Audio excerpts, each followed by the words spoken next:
Shalom à tous. Shalom, nous sommes Shalom. heureux de vous recevoir ce soir. Bonsoir Kevin. Bonsoir Anaïs. Ça va ? Ça va très bien toi? Ça va bien, merci. Donc, encore une fois, je vous souhaite la bienvenue sur notre chaîne Shemuel Ministry. C'est avec un immense bonheur que nous vous accueillons encore ce soir. Donc, indépendamment de l'heure à laquelle vous êtes en train de visionner cette vidéo, nous croyons que Dieu vous a béni et qu'il vous bénira encore. Amen. Alors salutations à tout le monde. Oui, c'est avec plaisir que nous voyons que des personnes suivent nos émissions et nous sommes heureux que cela vous bénisse. Nous croyons en tout cas, d'autant plus par rapport au parcours de la semaine dernière et de différents programmes, que ce qui a été dit, ce qui a été fait la semaine dernière a été prophétique. Et nous remercions le Seigneur pour cela. Nous remercions l'Esprit de Dieu parce qu'il nous aide par rapport à ces réunions, et nous espérons en tout cas que cela vous bénit. En tout cas, ce que nous aimerions signaler aussi, vous avez la possibilité de vous abonner à notre page, de nous liker ou de nous suivre sur Facebook, sur Instagram. Oui, exactement. Alors n'hésitez pas, je sais qu'en général sur les petites vidéos, il y a la petite cloche qui sonne. Donc Oui, je ne sais pas si on arrivera à faire cela, mais en tout cas, n'hésitez pas, suivez-nous et nous croyons que vous serez bénis. Nous voulons également remercier toutes ces personnes qui nous suivent jusqu'à présent, qui visionnent nos émissions et qui nous soutiennent dans notre ministère. C'est le cas de le dire. Donc merci. Merci à vous et nous croyons que Dieu vous conduira également vers votre destinée. Amen. Amen. Allons dans la parole. Pas de souci, allons-y. Alors, tu m'avais parlé du coup de Jean 3 au verset 11. Alors oui, faisons une petite lecture. Donc, Jean 3 à partir du verset 11. Je te laisse le soin de lire. Ok. Alors, évangile de Jean au chapitre 3, donc verset 11. Je lis la parole. En vérité, je te le dis. Nous disons ce que nous savons et nous rendons témoignage de ce que nous avons vu. Et vous ne recevez pas notre témoignage. Amen. Amen. Amen, amen. Alors, lorsque nous étions en train de préparer cette réunion, j'ai voulu commencer par ce point de contact, commencer par ce verset qui, pour moi, est très parlant et a abordé un thème, un sujet assez particulier, un sujet, je pense, important, qui touche à divers domaines et divers domaines de la vie, et notamment au spirituel, en ce qui concerne la prophétie notamment. Ce qui m'interpelle dans ce passage, c'est essentiellement le fait que pour remettre les choses dans leur contexte, c'est Jésus qui est en train d'échanger avec Nicodème. Et en échangeant avec Nicodème, il commence à lui parler du baptême, de naître de nouveau. Donc, il lui parle sur le nez d'eau et d'esprit. Et ensuite, Nicodème étant stupéfait des choses qu'il entend, Jésus lui dit: tu es le docteur d'Israël et tu ne sais pas ces choses. Et c'est alors que Jésus vient avec ce verset que nous venons de lire: en vérité, je te le dis, nous disons ce que nous savons et nous rendons témoignage de ce que nous avons vu, et vous ne recevez pas notre témoignage. Donc la question que je poserai, c'est, avant de commencer, c'est: que savez-vous? L'autre question que je poserai, c'est: qu'avez-vous vu? Et la suite: qu'avez-vous entendu? Amen.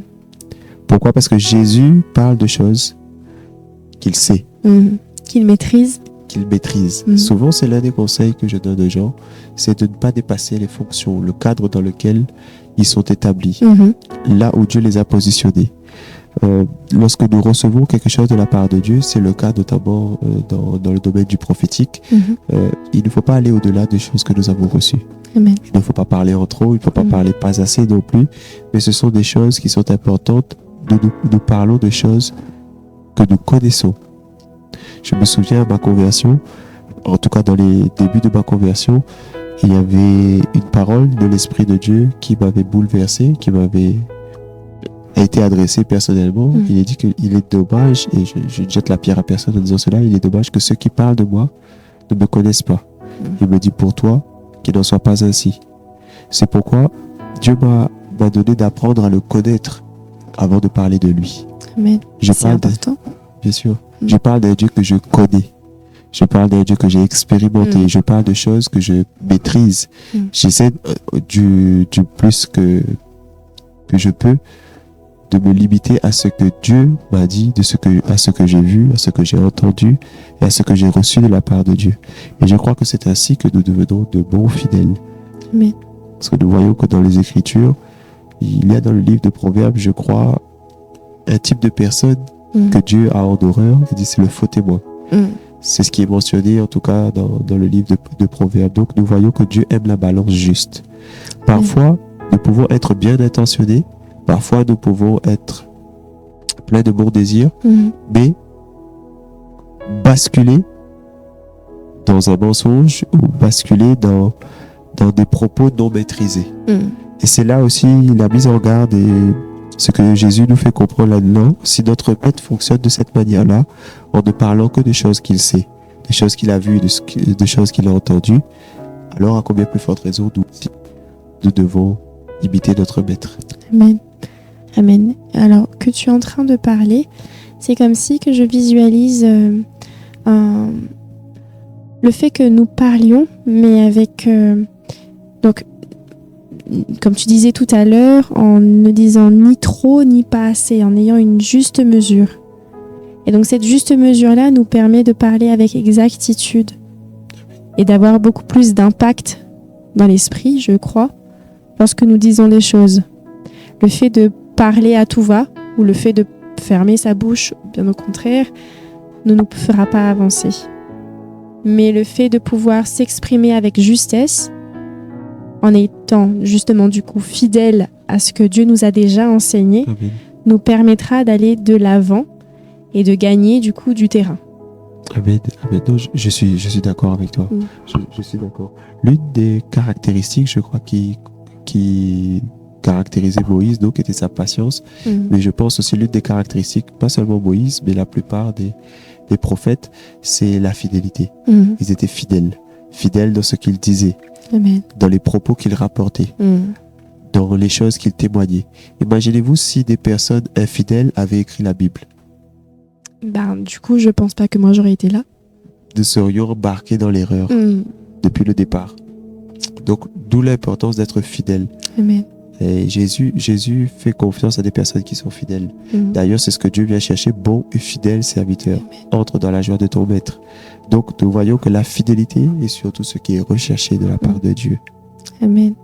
Ouais, j'aimerais aussi rebondir là-dessus, du coup. Donc, cette fidélité-là, c'est comme si que il y a comme une certaine pureté, une certaine sainteté dans la manière dont on vit les choses, dont on approche les choses, le fait de pouvoir être correct avec soi-même, ne pas être déséquilibré en interne, mais le fait de pouvoir parler en ayant bonne conscience des choses qu'on a déjà reçues par le passé. Et je crois que ça fait du coup qu'une personne est jugée fidèle ou pas, juste ou non. Tout à fait, tout à fait.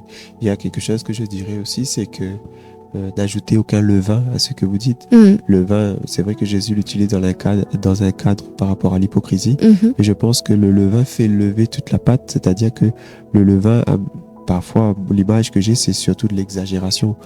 Beaucoup de gens parlent, mais exagèrent. Et je me souviens, c'était le pasteur Julien Milacci qui disait souvent, il dit qu'il y a certaines personnes, certains ministères qui ont reçu un autre don qui s'appelle le don d'exagération.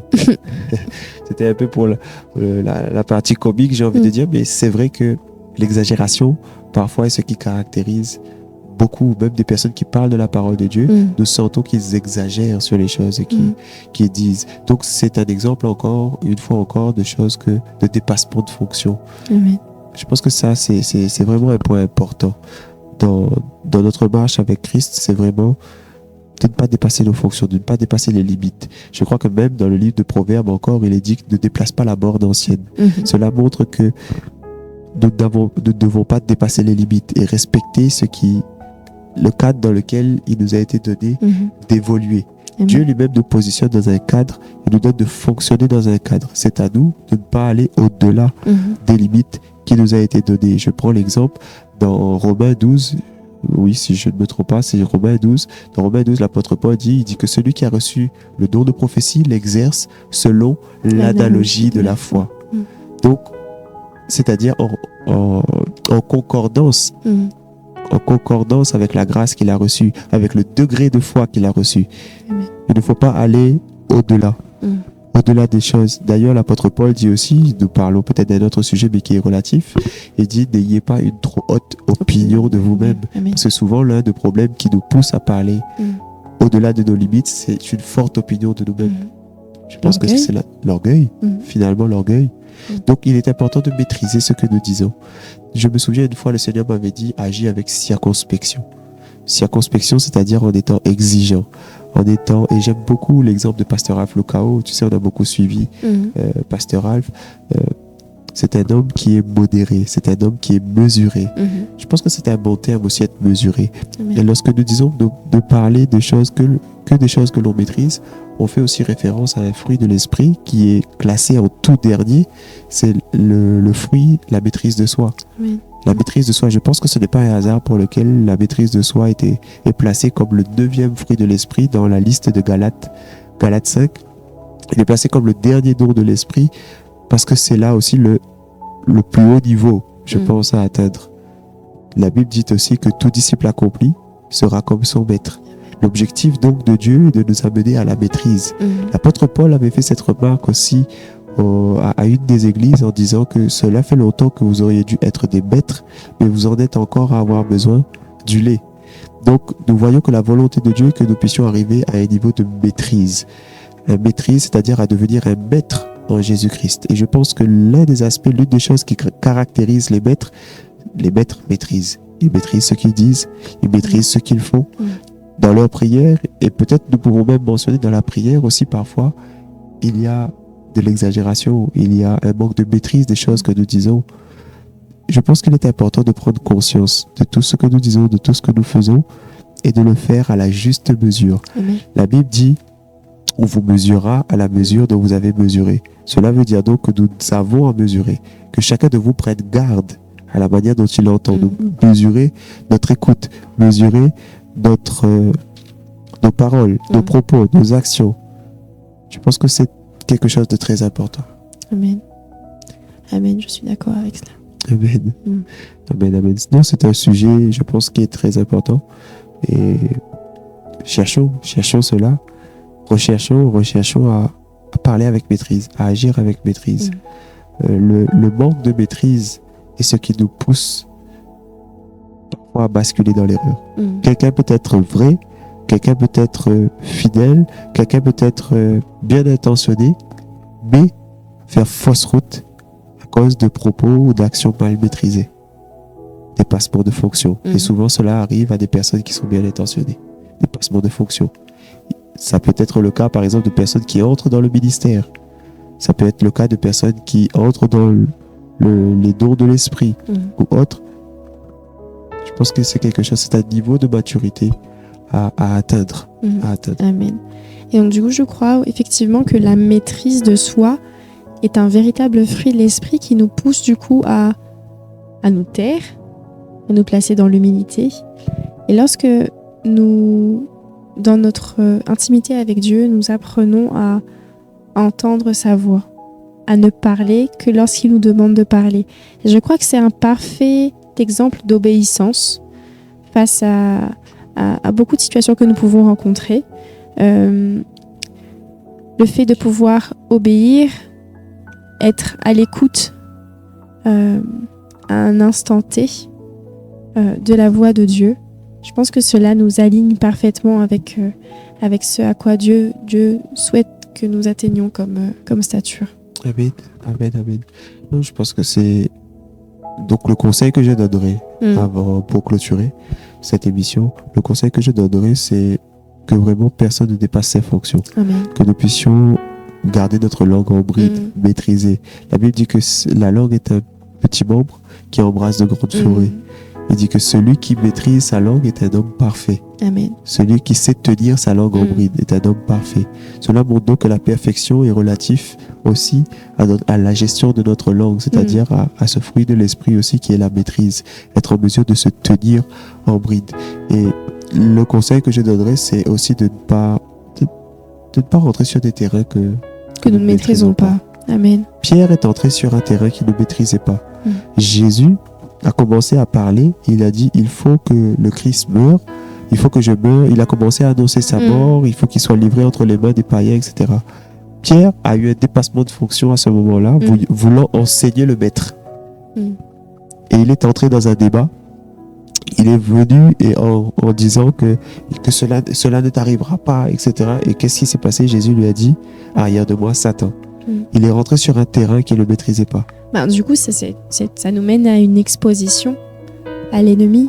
Le fait de ne pas pouvoir, de ne pas pouvoir, mais de ne pas savoir se maîtriser et vouloir s'engager dans des choses que nous ne maîtrisons pas, sur des sujets que nous ne maîtrisons pas, sur lesquels nous n'avons pas reçu l'entière révélation, puisque bien souvent, et je suis passée par là, donc je ne vais pas jeter la pierre à quelqu'un d'autre, mais je vais regarder à mon parcours. Bien souvent, on a tendance à vouloir enseigner les autres avec des brides de révélation, des petites révélations que nous avons reçues, alors que la révélation n'a pas été encore complète dans nos cœurs.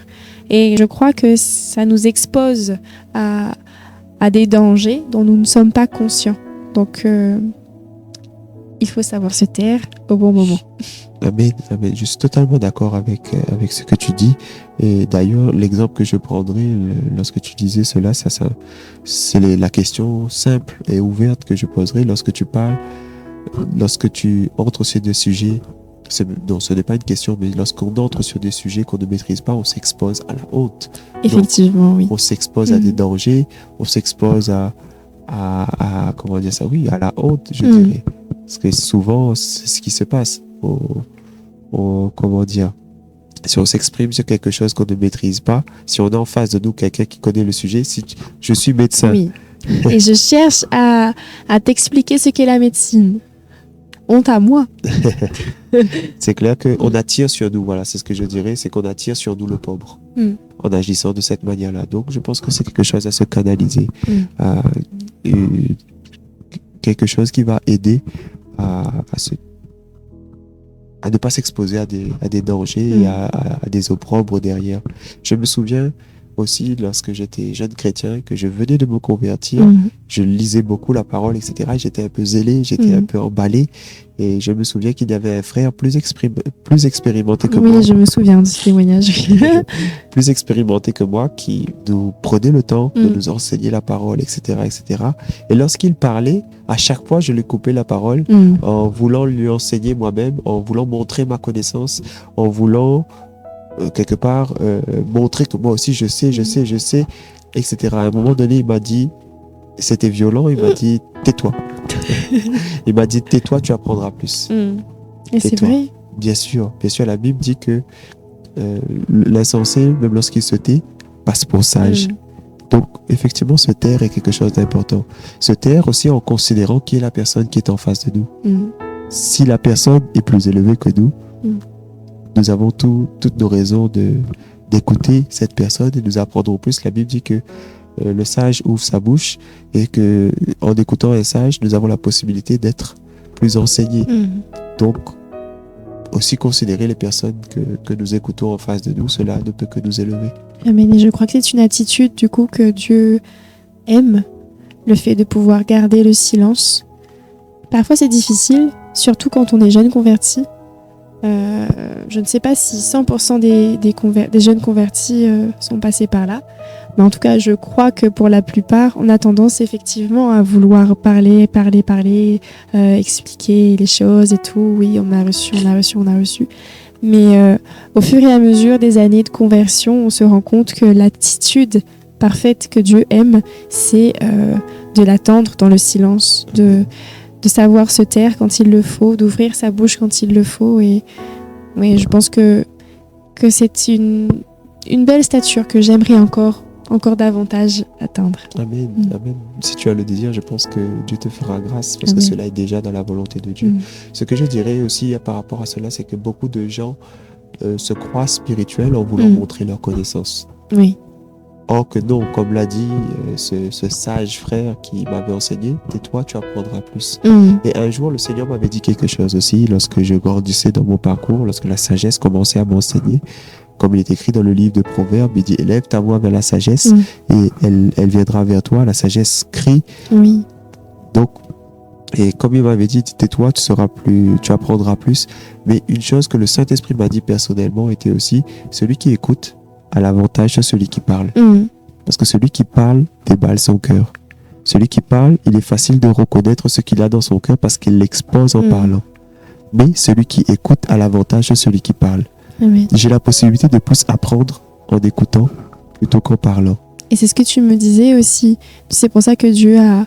Il y a quelqu'un qui a dit ça, je crois. C'est pour ça que tu n'as qu'une bouche et 2 oreilles. Comme ça, tu écoutes plus et tu parles moins. Amen. Amen. Donc, ce n'est pas... Nous voyons que c'est tout l'inverse. Ce n'est pas une marque de spiritualité que de beaucoup parler. Au contraire, le sage se tait et parle juste quand il faut. Ça aussi, c'est une marque de sagesse, je le crois. Et il est écrit... Une parole dite à propos fait du bien. Je pense que les sages parlent de façon appropriée, Amen. de façon juste. En fait, si je reviens au maître, le maître ne se fatigue pas beaucoup. Il fait ce qu'il faut quand il le faut. Lorsqu'il faut parler, il parle. Amen. Lorsqu'il faut faire cela, il fait. Et avec cela, il maîtrise aussi le résultat de ce qu'il fait. Je pense que c'est ce qui caractérise les maîtres. Ils savent qu'en faisant cela, ils atteindront ce résultat.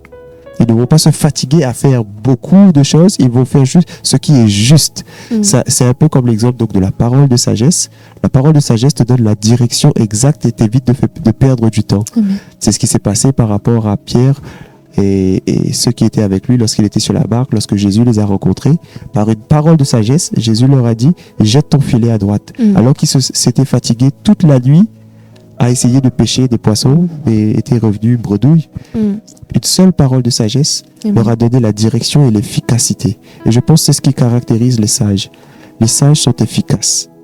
Ils sont même, je dirais même efficients dans ce qu'ils font. Ils ne se fatiguent pas. C'est comme, et la sagesse, je crois, peut être appliquée à tout domaine.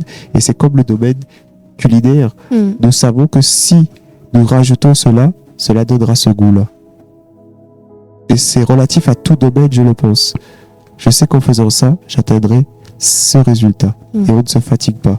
Donc, ce n'est pas non plus spirituel dans la prière que de déballer 1000 paroles pendant une prière au point de même plus se souvenir de ce qu'on a fait par la suite et de ce qu'on a dit par la suite. Ça donne un aspect spirituel, mais ce n'est pas de la spiritualité. Au contraire, le maître maîtrise ce qui est dit. Amen. Nous voyons les prières de Jésus, elles ne sont pas confuses. Nous voyons les prières qui ont été relatées dans la Bible, elles ne sont pas confuses. Elles sont précises et elles sont efficaces. D'ailleurs, il est écrit que si quelqu'un a soif, qui vienne à moi, des fleuves d'eau vive couleront de son sein. Mais il est dit aussi que celui qui demande du pain, on lui donne du pain. Donc, il y a de la précision là-dedans. Et l'un des autres points qui est relié à la sagesse, je pense, c'est la précision. T'ai-je déjà raconté cette vision que j'ai eue une fois il y a quelques années en arrière. Cette vision parlait... J'étais dans une vision, il y avait comme un concours de fléchettes. Et dans cette vision, il y avait une première personne qui lançait la flèche. Et la flèche, il n'avait pas assez de force pour lancer la flèche. Et la flèche n'arrivait même pas jusqu'à la cible. Ensuite, il y avait un deuxième qui avait beaucoup de force cette fois-ci. Et celui-ci a lancé la flèche. Mais il a lancé la flèche avec tellement de force que la flèche a même dépassé la cible.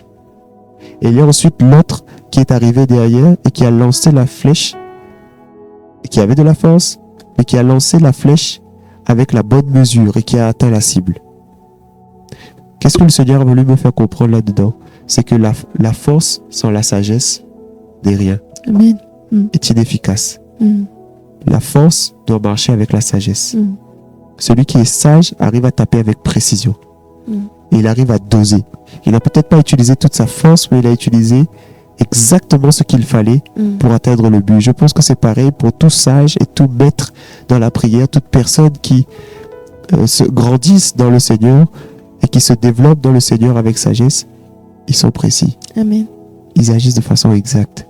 Ils savent ce qu'ils font. Ils ne sont pas embrouillés. Donc, finalement, nous sommes en train de parler de la sagesse. Mhm. C'est un thème qui est passionnant, n'est-ce pas? Amen, effectivement. Et j'aime lorsque je vais dans la prière et où effectivement je ne déballe pas 1000 paroles.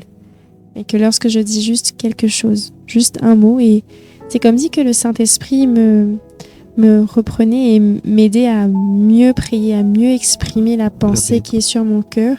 Et je crois que tout à chacun, même dans nos temps d'intimité avec le Seigneur, si vous n'avez pas encore fait cette expérience, je vous invite vraiment à le faire, de mesurer vos mots et vos paroles, même en priant, puisque vous aurez beaucoup plus de joie dans votre cœur lorsque vous sortirez de ces instants en ayant appris quelque chose de nouveau, non seulement en déballant 1000 paroles, comme je disais, mais en pesant, en mesurant chaque parole que vous prononcez au devant de Dieu. Amen. Je crois que c'est très important. Pouvoir parler avec insistance, avec un certain poids, ça a beaucoup plus de valeur que des paroles lancées dans le vide, je crois. Du coup, ça nous aide à avancer dans notre vie chrétienne et puis dans notre vie de tous les jours aussi. Amen, amen. Tu sais, beaucoup de choses me viennent alors que nous sommes en train d'échanger. Et il y a une chose qui caractérise Jésus. Jésus était efficace. Lorsqu'il priait pour les gens, Jésus était efficace. Amen, oui. Efficace. Va, ta foi t'a guéri. Mm. Va. Et souvent, Dieu, lorsqu'il fonctionne, Dieu est efficace. À Gédéon, l'ange ne parlait pas beaucoup. Ne vous inquiétez pas lorsque vous recevez des révélations de la part de Dieu, ou lorsque vous recevez des visitations de la part de Dieu et que vous n'entendez qu'un seul mot, ou que vous n'avez qu'une seule image. Dieu ne parle pas forcément beaucoup, mais ce qu'il dit contient tellement de choses. Amen. Et si efficace. L'ange a parlé avec Gédéon, il lui dit, vaillant héros, va avec la force que tu as. Il n'a pas beaucoup parlé, mais cela a été efficace. Amen, amen, amen. Amen. Il y a autre chose qui me venait. J'aimerais peut-être mettre l'emphase là-dessus. Je dis cela avec beaucoup d'amour aussi. Nous ne sommes pas non plus beaucoup plus spirituels lorsque nous prophétisons en pleurant ou en exagérant, en pleurant, ou lorsque nous prions en changeant de voix. Ce sont juste des choses que je mets l'accent dessus. En étant dans l'exagération, ou dans l'émotion. Tout à fait. Je pense que c'est surtout au niveau d'émotion que je voulais venir, c'est-à-dire d'être important d'être maîtrisé aussi dans nos émotions. Ce n'est pas parce que nous prophétisons et que nous faisons du bruit ou que nous avons des réactions que nous sommes forcément plus spirituels. Cela ne nous rend pas plus spirituels. Ce n'est pas parce que nous crions ou autre que nous sommes plus spirituels. Ce n'est pas parce que nous multiplions de nombreuses paroles dans la prière que nous sommes plus spirituels, finalement. Pourquoi je dis ça? Parce que ça semble tout l'inverse. Ça semble tout l'inverse de ce qu'on croit comprendre, finalement. On croit que non, celui qui sait beaucoup parle beaucoup, mais au final, on voit qu'il se tait beaucoup et qu'il parle juste. Et c'est quelque chose de très bien. Il économise son énergie. Même prier, nous avons fait la semaine dernière un très bon exercice de prière avec deux frères, un frère et sa femme. En réunion individuelle, j'ai trouvé ça superbe. Superbe parce que la manière dont nous avons prié, la manière dont nous sommes allés était plein de sincérité. Et elle a pu exprimer son créole. Et là, je lui ai dit, tu as très bien prié. Parce qu'elle priait ouvertement. Elle priait, ce qu'elle disait n'était pas éloigné de ce qu'elle pensait. Il dit, ce peuple m'honore des lèvres, mais son cœur est éloigné de moi. Alors que non, c'était totalement aligné. Amen. Donc, ce que je veux dire par là, c'est que prier en créole ne nous rend pas non plus moins spirituels. Non. Prier en changeant de voix ne nous rend pas plus spirituels. Prier... Oh, il y aurait beaucoup d'exemples à mentionner. Mais vraiment, j'aimerais mettre l'emphase là-dessus. Jésus était efficace. Il économise son énergie et le déploie au bon endroit. Amen. Et d'ailleurs, dans le livre d'Ecclésiaste, il est dit que la sagesse vaut mieux que la force. La sagesse vaut mieux que la force. Donc, si nous arrivons à combiner la force et la sagesse, nous avons la combinaison gagnante. On devient invincible. Amen. Avec Dieu, nous ferons des exploits. Amen. Amen. Amen. Donc, c'est un sujet qui me passionne. La sagesse, c'est quelque chose que j'ai recherché très tôt. Très tôt lors de ma conversion, parce que j'étais jeune. J'avais 18 ans et tout de suite, ça faisait partie des premières choses que j'ai recherchées. L'intelligence, la sagesse, c'était pour moi le point de départ. Et je rends grâce à Dieu vraiment, parce que je le crois, il m'a communiqué sa sagesse. Il est écrit aussi dans le livre de Jacques, si quelqu'un d'entre vous manque de sagesse, qu'il la demande à Dieu. Amen. Qu'il la donne à tous. Il la donne à tous. Amen. Amen. Et je crois que l'esprit de Dieu que nous avons reçu est un esprit de sagesse. Amen. Si donc nous pouvons simplement nous connecter à l'esprit de sagesse, le Seigneur nous élèvera plus haut. Le Seigneur nous élèvera plus loin. Et bien, Kevin, je crois que c'est sur ces quelques paroles que nous allons clôturer ces instants. Amen. Est-ce que tu pourrais prier pour chacune de ces personnes qui sont en train de nous visionner ce soir, ou alors les aider? Alors, mettons en pratique ce que nous avons dit. Voilà. Prions de façon efficace. Amen. Prions avec sagesse. Prions avec maîtrise. En ne dépassant pas les limites qui nous sont données. Donc, Seigneur, mon Dieu, tout comme nous-mêmes avons été édifiés en partageant cela, tout comme nous-mêmes avons abordé le sujet de la maîtrise, de la sagesse, de l'efficacité, de la force, nous prions que tous ces ingrédients fassent partie de notre vie. Amen. Afin que nous puissions évoluer avec cela. Alléluia. Parce que nous savons qu'il y a un cadre que tu nous as donné, un cadre dans lequel nous voulons évoluer sans dépasser nos fonctions. Amen. Nous ne voulons pas dépasser les bornes. Nous ne voulons pas, Seigneur, aller au-delà des limites que tu nous as fixées. Amen. Car même dans le livre de Job, il est dit qu'à la mer, tu as fixé des limites. Et tu as dit, ici s'arrêtera l'orgueil de tes flots. Nous aussi, Seigneur, nous comprenons que l'orgueil emmène les flots à dépasser leurs limites. Ici s'arrêtera l'orgueil de tes flots. Alors, je prie afin que chacun d'entre nous puissions être plein d'humilité. Amen. Que tu nous conduises, Seigneur, dans l'humilité. Alléluia. Que tu nous conduises, Seigneur, dans la sagesse et dans l'efficacité. Je prie pour ces personnes qui nous écoutent afin qu'elles puissent recevoir ce pourquoi nous sommes en train de prier. Amen. Parce qu'il est écrit que si nous demandons du pain, tu donnes du pain.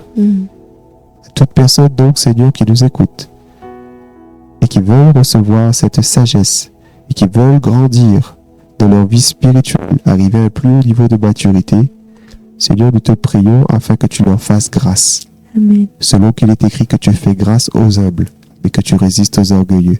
Si d'autres personnes se connectent avec nous pour pouvoir évoluer et grandir dans cette démarche et dans les choses que nous avons abordées, nous prions, Seigneur, que tu les élèves. Amen. Nous prions que tu les emmènes plus haut. Alléluia. Nous prions que tu les fasses grandir Amen. et que tu les amènes à la stature parfaite de Christ. Alléluia. Car nous comprenons que le but de tout ministère est d'emmener les chrétiens à la maturité spirituelle. Amen. Plus que la prospérité ou autre, c'est la maturité spirituelle et c'est le Christ que nous voulons former dans la vie des gens. Je prie donc aussi avec cela que chacun arrive à la stature de maître en Christ, ne restant pas au niveau du lait, Amen. mais arrivant à la maturité spirituelle et à la stature de maître en Christ, car nous comprenons que c'est là ta volonté. Papa, je sais aussi mesurer l'efficacité de ma prière. Il est écrit que si nous demandons quelque chose qui est dans ta volonté, nous avons l'assurance que cette chose nous est accordée.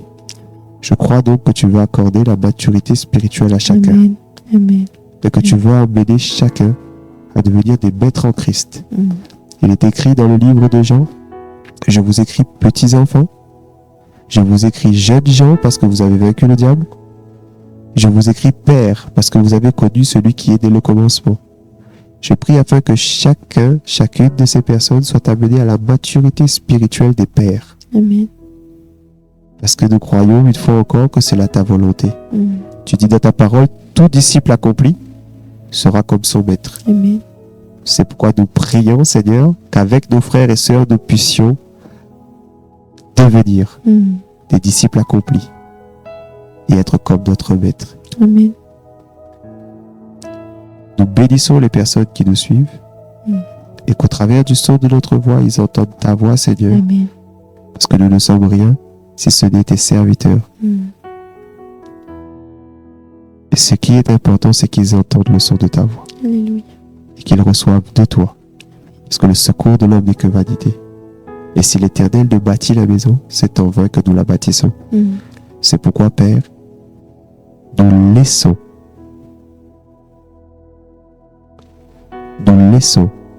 au Saint-Esprit